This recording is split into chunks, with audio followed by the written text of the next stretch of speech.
सुनहरी मोतियों वाली चिड़िया। एक जंगल में एक सुनहरी चिड़िया अपने परिवार के साथ रहती थी। वह मीठे गीत गाती तो उसकी चोंच से चमकदार मोती गिरते थे। एक दिन एक भेड़िए ने उसे पकड़कर अपने घर ले गया। भेड़िए ने उसे सोने के पिंजरे में बंद कर दिया। वह उसे अच्छे से दाना पानी देता, लेकिन वह चिड़िया दुखी रहती क्योंकि चिड़िया स्वतंत्र जीवन जीना चाहती थी। दुखी होने के कारण वह गीत भी नहीं गाती। समय बीतता गया और एक दिन राजा की पुत्री अपने राज्य का भ्रमण करने के लिए जा रही थी। उसी दौरान राजा की पुत्री की नज़र एक चिड़िया पर पड़ी। वह चिड़िया कोई और चिड़िया नहीं थी, वह वही सुनहरे मोतियों वाली चिड़िया थी। राजा की पुत्री उस चिड़िया को अपने राज्य में ले गई और उस चिड़िया को स्वतंत्र कर दिया। अब वह चिड़िया राजा की पुत्री के पास रोज़ाना आती और उसे सुंदर गीत सुनाती और उसकी चोंच से चमकदार मोती निकलते तो उसके कमरे में इकट्ठे हो जाते और वह चिड़िया अपने परिवार वालों के साथ अच्छे से रहती और स्वतंत्र जीवन जीती। मित्रों, जीवन में दयालु होना बहुत लाभदायक होता है। राजा की पुत्री की तरह आप भी दयालु बनो। मित्रों, इस सब्सक्राइब बटन को ज़रूर क्लिक करें और हमसे जुड़ जाएं नई नई वीडियो देखने। पुराने समय की बात है, किसी गांव में एक मुर्गा और उसके साथी रहते थे।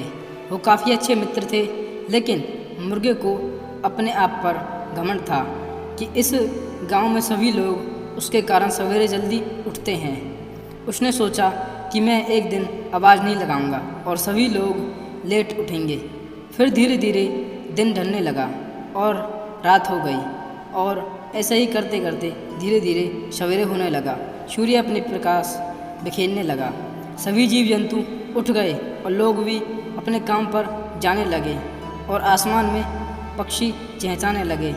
जब मुर्गा उठा तो उसने देखा कि आसमान में पक्षी चहचहा रहे हैं और गांव के सभी लोग अपने काम पर जा रहे हैं और उस मुर्गे को अपने ऊपर जो घमंड था वो टूट गया कि उसके होने न होने से गांव पर कोई प्रभाव नहीं पड़ता। दोस्तों, इस कहानी से हमें शिक्षा मिलती है कि हमें कभी भी अपने ऊपर घमंड नहीं करना चाहिए। मित्रों, प्रकृति हमारे हिसाब से नहीं चलती, बल्कि प्रकृति हमें अपने हिसाब से चलवाती है। बकरी और लोमड़ी। पुराने समय की बात है, एक जंगल था। उसमें सभी जीव जंतु आराम से रहते और खेलते कूदते, लेकिन जंगल में एक चालाक लोमड़ी थी। एक दिन वह लोमड़ी अपने शिकार का पीछा करते करते एक कुएं के पास पहुंची और कुएं की तरफ जाकर कुएं में देखने लगी और देखते ही देखते उसका पैर कुएं में फिसल गया। वह लोमड़ी कुएं में गिर पड़ी। वह मदद के लिए चिल्लाने लगी और कुछ समय बाद शांत हो गई। ऐसा करते करते कुछ समय बाद वहाँ से एक बकरी गुजर रही थी। उस बकरी ने देखा कि लोमड़ी कुएं में गिर चुकी है और वह लोमड़ी के पास गई। लोमड़ी से बोली, बहन, तुम कुएं में क्या कर रही हो?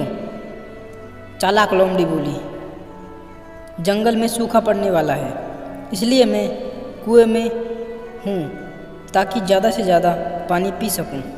इस पर बकरी ने लोमड़ी पर विश्वास करके कुएं में छलांग लगा दी और लोमड़ी बकरी के ऊपर चढ़ के कुएं से बाहर आ गई और वह वहाँ से चली गई और बकरी वहाँ मदद के लिए चिल्लाने लगी।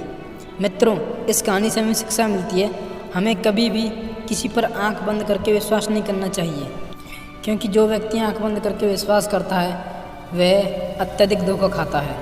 धन्यवाद।